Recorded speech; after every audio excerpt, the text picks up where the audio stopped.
জনগণের ক্ষমতা ফিরিয়ে দিতে হলে আগে সংসদ নির্বাচন। রুহুল কবির রিজভী। জুলাই আন্দোলনে রাজশাহী ও চাঁপাইনবাবগঞ্জের শহীদ পরিবারের সঙ্গে সৌজন্য সাক্ষাৎ ও দোয়া অনুষ্ঠানে প্রধান অতিথির বক্তব্য দেন রুহুল কবির। বিএনপির জ্যেষ্ঠ যুগ্ম মহাসচিব রুহুল কবির রিজভী বলেন, আগে জাতীয় সংসদ নির্বাচন দরকার, তারপর স্থানীয় সরকার নির্বাচন। সংস্কার তো চলমান ধারা, এটা চলবে যাতে কোনোদিন কোনো ফাঁসিবাদ মাথাচাড়া দিতে না পারে। বাপেরই জন্ম হলো না তো সন্তানের জন্ম হবে কি করে? আগে জনগণের ক্ষমতা জনগণকে ফিরিয়ে দিতে হলে আগে জাতীয় সংসদ নির্বাচন দিতে হবে, তারপর স্থানীয় সরকার নির্বাচনের ব্যবস্থা করতে হবে। রাজশাহী নগরের ভুবন মোহন পার্ক শহীদ মিনারে আজ শুক্রবার সকালে এক অনুষ্ঠানে তিনি কথা বলেন।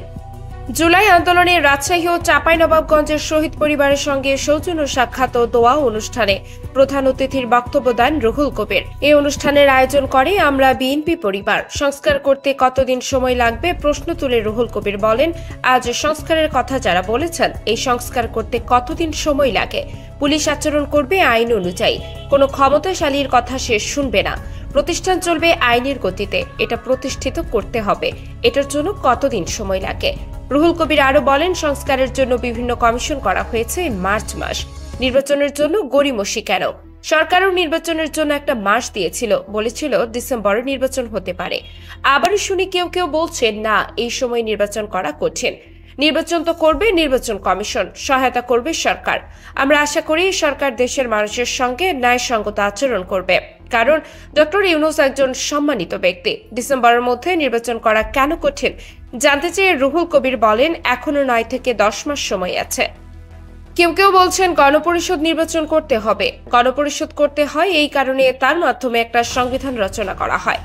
আমাদের তো সংবিধান আছে। শেখ হাসিনা সাংবিধানিক অনেক ধরনের ফাঁসিবাদী আইন কানুন যুক্ত করেছেন, কিন্তু এটা তো সংশোধনের বিধান আছে, অনেকবার সংশোধন হয়েছে। তো গণপরিষদ আসছে কেন? এই কথাগুলো বিভ্রান্তি তৈরি করছে। ভারতের সমালোচনা করে রুহুল কবির আরো বলেন, অবাক লাগে যে প্রায় দেখি আমেরিকায় গেলে বাংলাদেশ নিয়ে আলোচনা করে ভারত। বাংলাদেশ সরকার নেই, এটি কি স্বাধীন দেশ নয়? এর একটি স্বাধীন পতাকা আছে, জাতীয় সঙ্গীত আছে। আপনি পার্শ্ববর্তী রাষ্ট্র আলাদা স্বাধীন দেশ। বাংলাদেশকে নিয়ে আপনারা তো মাথা ব্যথা কেন? বাংলাদেশ নিয়ে অন্য দেশের সঙ্গে আলোচনা করার অধিকার আপনাকে কে দিয়েছে? ভারত শেখ হাসিনা দোসরদের বাগান বাড়িতে পরিণত হয়েছে মন্তব্য করে তিনি বলেন, আমার দেশের কি হচ্ছে না হচ্ছে, আমাদের সরকার আছে, বিরোধী দল আছে, জনগণ আছে, আইন কানুন আছে, তারা কথা বলবে। আপনারা কারা যে অন্য দেশের সঙ্গে আলোচনা করবেন? আজ ভারত শেখ হাসিনার দোসরদের বাগান বাড়িতে পরিণত হয়েছে, কারণ হাসিনার মাধ্যমে ভারত বাংলাদেশকে একটি তাবেদার রাষ্ট্রে পরিণত করেছিল। ভারত যা চাইতো শেখ হাসিনা ভারতকে তাই দিয়ে দিতেন, এভাবে নিজের ক্ষমতা টিকিয়ে রাখতেন। শেখ হাসিনা লুটেরা ও দস্যু দলের সর্দারনি ছিলেন মন্তব্য করে রুহুল কবির বলেন, হিটলার ফ্যাসিস্ট ছিলেন কিন্তু দেশপ্রেমও ছিল তার। হাসিনা তার কাছ থেকে ফ্যাসিস্ট হওয়া শিখেছিলেন কিন্তু দেশপ্রেম শেখেননি। তার আমলে কিসের আদালত, কিসের আইন, কিসের বিচার?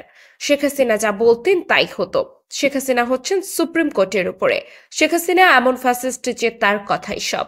আইন আদালতে যাই লেখা থাক, শেষ কথা হচ্ছে শেখ হাসিনা। কোনো কিছুই তিনি মানতেন না।